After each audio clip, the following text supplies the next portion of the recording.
Buford Pusser, Sheriff of McNairy County, Tennessee. He spent 6 years, 3 terms as sheriff, doing battle with the state line mob. He had to fight fire with fire. Well, that's what Walking Tall would have you believe. What is the real story about the state line?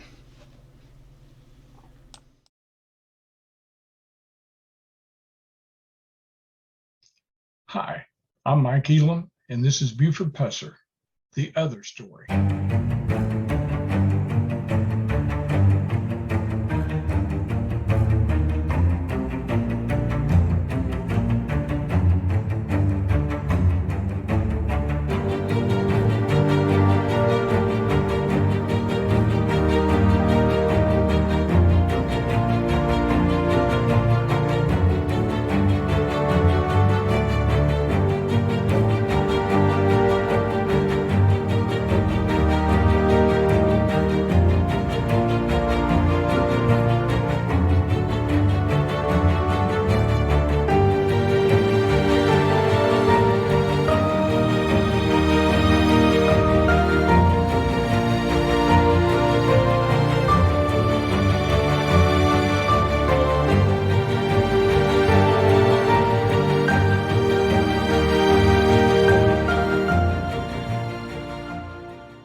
The movie Walking Tall really distorted the true story of the state line.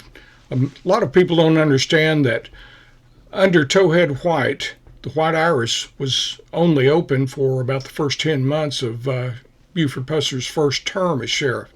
And of course, the Shamrock that was operated by White and Louise, it was only open for about 18 months, and all that was during Sheriff Pusser's first term as sheriff. So let's get some details about all this. In the last installment, we displayed a page from Toehead White's FBI file showing that Toehead White and Louise Hathcock had a fix-in with Buford Pusser. Buford was being paid to look the other way while White and Hathcock ran the state line wide open. This is the White Iris as it stands today. It burned several years ago and is now in a condition of near collapse. The White Iris opened its doors in mid-1964, just months before the sheriff's race that year. Construction was started by Jack Hathcock, who was killed before its completion. Construction was completed by Louise Hathcock, who allegedly killed Jack on May 22, 1964, in what was said to be an act of self-defense. Although many people do believe that it was actually a collaborative effort, with Toehead White being the one who actually pulled the trigger that took Jack's life. During its glory days in late 1964 and early 1965, the White Iris was a cafe and a packaged beer outlet. Much like the Shamrock restaurant, the White Iris had signs along busy Highway 45 advertising good but very affordable meals to catch the eye of out-of-state travelers. This, of course, was before the current interstate highway was constructed, and it made Highway 45 a main artery for travelers going to and from the Gulf Coast at that period of time. To attract even more travelers, the White Iris would often advertise bags of pecans for sale. The inexpensive meal and pecans were nothing more than a lure to get out-of-state travelers to stop. As we discussed in the last installment, the White Iris was new and eye-appealing to travelers. Those out-of-state travelers who did stop would be lured into playing the razzle game. These days, there's nothing left of the Shamrock but the concrete slab that the establishment sat on. The Shamrock was an eye-appealing business in its day. The restaurant was on the Mississippi side of the state line, while the motel sat just inside Tennessee. The razzle game was played here as well, and just like the White Iris, travelers would lose lots of money here. Unlike what you saw in Walking Tall, these establishments, as with the Plantation Club, did not have casinos in their back rooms.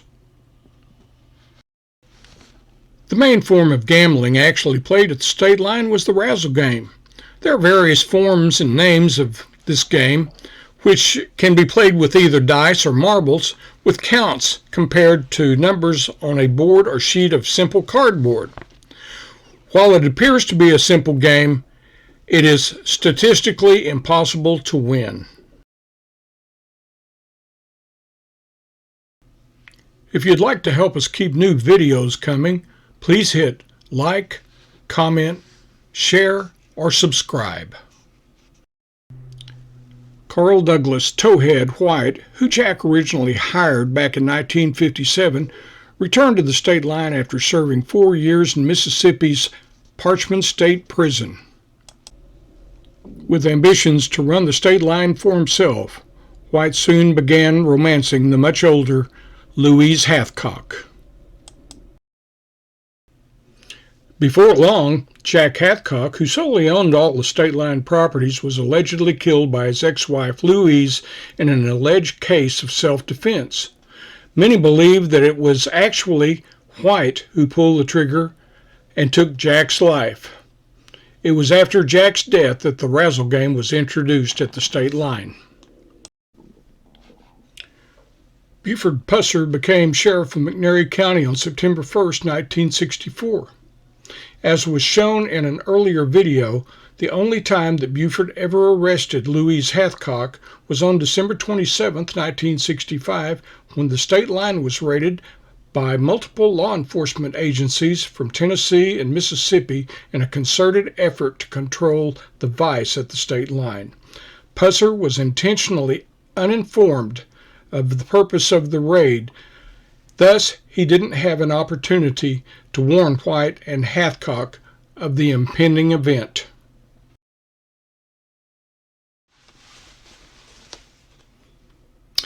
I tell the real story of Buford Pusser in my book, Buford Pusser, The Other Story. It's an 8.5 by 11 book, and I have had it published in that size so that people could clearly see documents and photographs that gives you an idea about what really happened at the state line. After campaigning on the promise that he would shut down all the illegal activities there, you can't find where Buford did anything really to control the state line. It still operated out of control. The only time he ever made an arrest that there's any real record of was what was previously mentioned. It's one of those things where the FBI was working hard during this time. They were putting together a racketeering case against both Louise and Toehead. And this is where the story really begins to get interesting. While the FBI was putting together their racketeering case, they had a close watch on White's activities. They were interviewing confidential informants and investigating gambling activities on both sides of the state line. Initially, the investigation evolved around the razzle game that was being played at both the White Iris in Tennessee and the Shamrock restaurant in Mississippi. During this investigation, federal authorities were also learning about the state line's bootlegging activities, where they were bringing untaxed liquor in from out of state for resale. It was early in 1965 when federal authorities started learning about Toehead White's three-state moonshine operation. Toehead had a monster still set up in southern McNairy County, about 2 miles from the state line. He got word somehow that the feds were snooping around McNairy County and decided to be on the safe side. He had moved that still from Tennessee down to Mississippi. So he moved it from near the state line area down to Tishomingo County, and a short time later he was raided by federal authorities as well as law enforcement officials from Tishomingo County. As if Toehead wasn't already in enough trouble, about a week and a half later he was arrested near Biloxi, Mississippi for his participation in the Red Carpet Lounge robbery. Having been arrested for the three-state moonshine operation on March 25th of 65, as well as the Red Carpet Lounge robbery just a week and a half later, Toehead now realized he was in big trouble. And don't forget that he and Louise were being investigated for their interstate gambling operation. At this point, knowing that he was under a heavy scrutiny and surveillance by the FBI, Toehead's illegal activities seemed to come to a halt. He was scheduled for a hearing in federal court in September of 1965, and he knew he needed to be playing it straight for a while. A trial was held for Toehead's participation in the red carpet casino robbery as well as the moonshining operation, to which he pleaded guilty and received 3 years in federal prison. All right, let's take an objective look at what we've just learned. The movie Walking Tall and books written by other people like W.R. Morris and Robert Broughton gave a lot of credit to Buford for cleaning up the state line. But the FBI files and reports show us that Buford had no involvement in any of it. The only time that he ever made an arrest was during a multi-jurisdictional task force in which he was lured into working it, and he had to arrest Louise or else everyone would know that he was on the take. Then, during the months following that, we had the razzle game going on at 2 locations in McNairy County, in Bethel Springs and at the White Iris. They were fleecing tons of money from out-of-state travelers. Buford knew about it, had the reports on it, but did nothing. Then he had the 3-state moonshine operation going on in southern McNairy County, about 2 miles from the state line. And again, Toehead slips away, moves the still down to Tishomingo, and there, authorities catch him in less than a week. So honestly, how does Buford Pusser get credit for cleaning up the state line? Business at the state line had decreased dramatically, with only a few locals frequenting the Shamrock or the White Iris now, as many people considered those establishments as too hot to be seen there.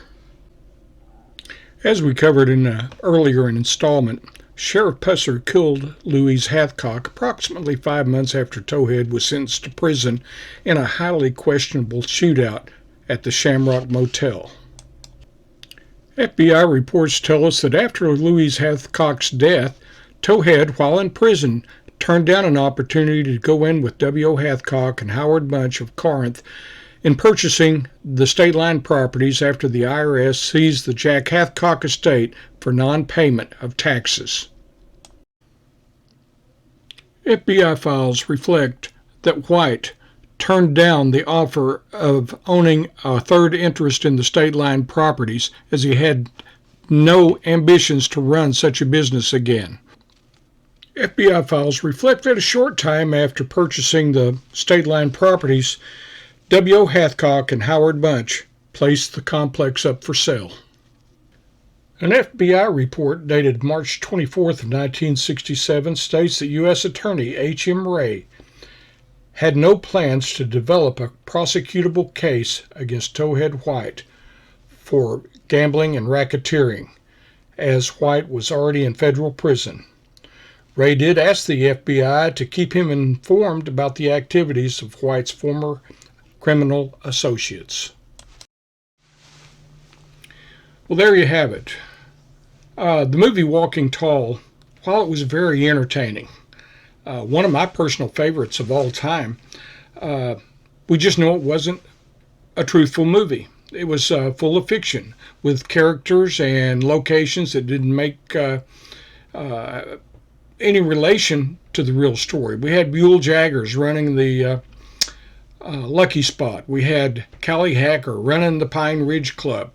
The movie didn't even mention a character that resembled Toehead White. The closest they came was probably John Witter, who played a composite of, the evil Dixie Mafia type, as well as somebody who represented politicians and business moguls. At any rate, we just know that the story wasn't true. You know, it's odd how much you learn when you look back at the FBI files of Toehead White and even those of Buford Pusser. His own file doesn't have much to say about investigating anything at the state line. So there you have it. Now our next episode is going to be a little bit different. It's going to cover the time frame from the time that the FBI shut down the state line up until just prior to the ambush. And we're going to learn what happened to the state line properties and some interesting things there. At any rate, we'll see you then, and I thank you for watching.